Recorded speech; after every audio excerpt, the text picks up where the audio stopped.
देखिए, Indus water treaty जो है वो जम्मू कश्मीर के लोगों का जो खेती का पानी था, पीने का पानी था, जो हाइड्रो का उनका एक सेल्फ रिलायंट के लिए जम्मू कश्मीर के लोगों के लिए इकोनॉमी थी, बिजली थी। लेकिन वो उस वक़्त के वज़ीर आज़म नेहरू जी ने सब बेच दिया 80% पानी, और आज भी भुगत रहे हैं हम पानी से। जम्मू कश्मीर के लोग खेत के लिए, सिंचाई के लिए तरसते हैं। और इतने साल हो गए, 40-60 मतलब 70 साल हो गए करीब। उसमें बहुत नुकसान हुआ जम्मू कश्मीर का। और यहीं तक नहीं है, जम्मू कश्मीर के लोगों में दोहरी ज़हनियत भी खड़ी करी, कभी प्लेबिसाइट के लिए, कभी ऑटोनॉमी के लिए, कभी सेल्फ रूल के लिए। आज एब्रोगेशन के बाद देश के वज़ीर आज़म ने बहुत बड़ा काम किया है। सर, उन्होंने ये भी कहा कि डिस्कशन नहीं हुई, प्रॉपर डिस्कशन भी नहीं किया।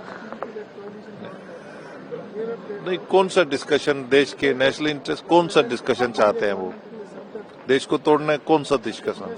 कौन सा डिस्कशन चाहते हैं जिसमें देश के दुश्मनों को ऑक्सीजन मिले? उन्होंने देश के साथ धोखा दिया। एक लोकतांत्रिक चुनाव में अगर वो प्रधानमंत्री थे तो उनको पार्लियामेंट से इस बात को सैंक्शन लेनी चाहिए थी, कैबिनेट से लेनी चाहिए थी। और बिना कैबिनेट, बिना पार्लियामेंट के विश्वास के एक तरफा 60 में गए पाकिस्तान में और अकेले समझौता करके चले आए। 80% पानी देश में, वो नदी हमारे देश से निकलती है और 80% पानी पाकिस्तान को दे दिया 20%। ये हमारे किसानों के साथ धोखा हुआ या हमारे देश की उस उर्वरा शक्ति के साथ। तो आज हम तो बधाई देंगे प्रधानमंत्री को कि कम से कम उन्होंने इस तरह के जो एक देश के साथ त्रासदी थी उस समझौते को निरस्त किया। लेकिन 60s में नेहरू जी जो एक तरफा समझौता कर लिया और सिंधु का 80% पानी पाकिस्तान को दे दिया और अपने देश का किसानों को वंचित किया, इसी का जिक्र किया था प्रधानमंत्री जी ने। और इस देश का इतिहास तो ऐसा ही है, सिर्फ एक परिवार वो सारे विजय को पराजय में बदल दिया। सन 71 के बाद देखिए, सिमला ट्रीटी के बात करिए, हम लोग जीते मैदान में लेकिन हारे दरबार पे। That was a worst ever example of diplomatic manoeuvre. चाहे आप पीओके की बात करिए, उस समय सेना भेजने के लिए भी तैयार नहीं था नेहरू जी ने। पटेल की दबाव पे आकर अंतिम रूप में 325 सेना गया था उधर, वो भी जम्मू एयरपोर्ट पे उतरने का स्थिति में नहीं था। कश्मीर एयरपोर्ट भी वैसा स्थिति नहीं था। कितना विपरीत परिस्थिति में हमारा सेना आज उनका मुकाबला किया, लेकिन उसका बदले में हम लोगों को मिला क्या?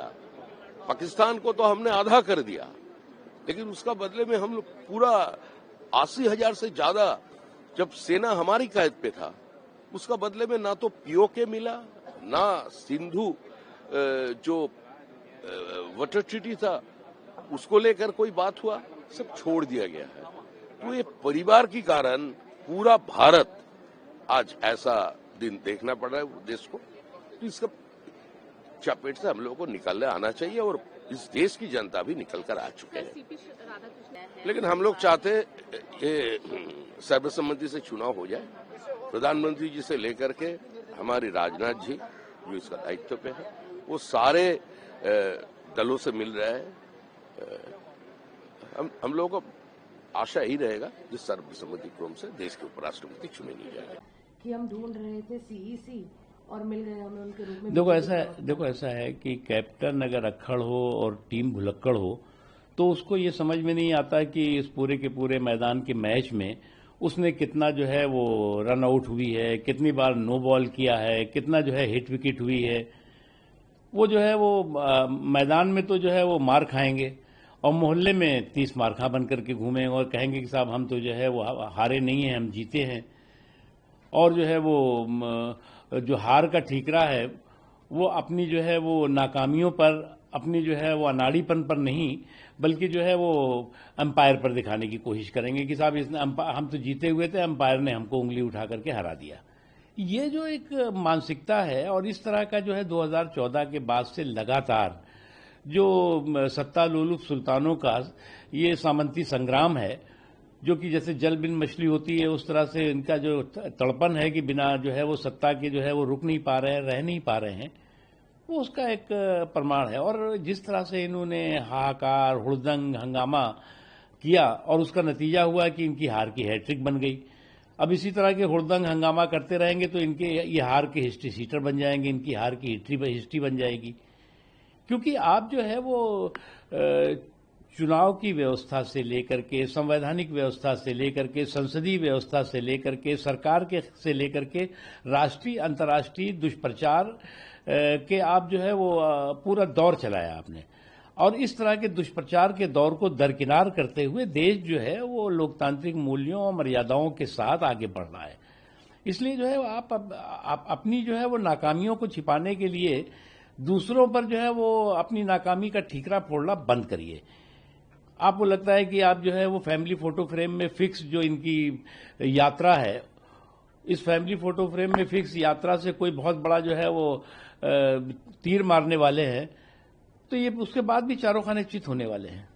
सर, ये भी रोज पार्लियामेंट ये भी कहा जा रहा है कि हो सकता है ऑपोजिशन इम्पीचमेंट मोशन मूव करे सीईसी के खिलाफ। देखो, ये महाअभियोग का जो राजनीतिक दुरुपयोग है, ये जो है वो न तो संसद के लिए ठीक है और न संवैधानिक मूल्यों मर्यादाओं के हित में है। जो हमारे संविधान ने हमें संसद को जो है वो महाअभियोग का जो अधिकार दिया है, उसका जो है वो राजनीतिक दुरुपयोग हो। एक बार महाभियोग आया जिसमें कि कांग्रेस लाई थी और सारा विपक्ष एकजुट था वो जस्टिस सेन के मुद्दे पर, कलकत्ता हाईकोर्ट के, और वो महाभियोग जो है वो पास हुआ। लेकिन आप हर दिन जो है वो महाभियोग की चिट्ठी लेके घूमेंगे तो ये मजाक बनेगा। इसका ये राजनीतिक दुरुपयोग है, राजनीतिक प्रयोग है। ये इस तरह का राजनीतिक प्रयोग किसी के लिए हित में नहीं है। इंडस वाटर ट्रीटी 1960 में जब कर दी गई तो 80% पानी पाकिस्तान को दे दिया गया। न कैबिनेट को विश्वास में लिया गया, न स्वीकृति ली गई, न संसद को बाद में बताया गया, कई महीनों बाद। और इस प्रकार से एक व्यक्तिगत निर्णय को इस पूरे देश के ऊपर लादा गया। आज 80% पानी इंडस का पाकिस्तान को मिलेगा। उसके हमारे डैम्स को अगर उसमें मिट्टी जमा हो जाए, साफ करने के लिए भी परमिशन अगर हमको पाकिस्तान से लेनी पड़ी, ये कौन से प्रकार की ट्रीटी है? और इससे आज तो छोड़िए, सैकड़ों सालों तक हमारा देश तो हमेशा बरकरार रहने वाला है। पानी नैसर्गिक एक हमारी एक उपलब्धि है, तो वो नैसर्गिक उपलब्धि को भी हम हमारे भविष्य के हजारों सालों तक की हमारी पीढ़ियों को वंचित रखेंगे, इस देश के किसानों को हमारा इतना बड़ा नुकसान करेंगे। तो मैं समझता हूं कि ये बहुत ही गलत निर्णय उस समय का हुआ था और जो देश के प्रति एक प्रकार से एक देशद्रोह जैसी बात हुई। इसमें कोई जाति शक्ति नहीं होगी। वीके न्यूज, राष्ट्र के नाम।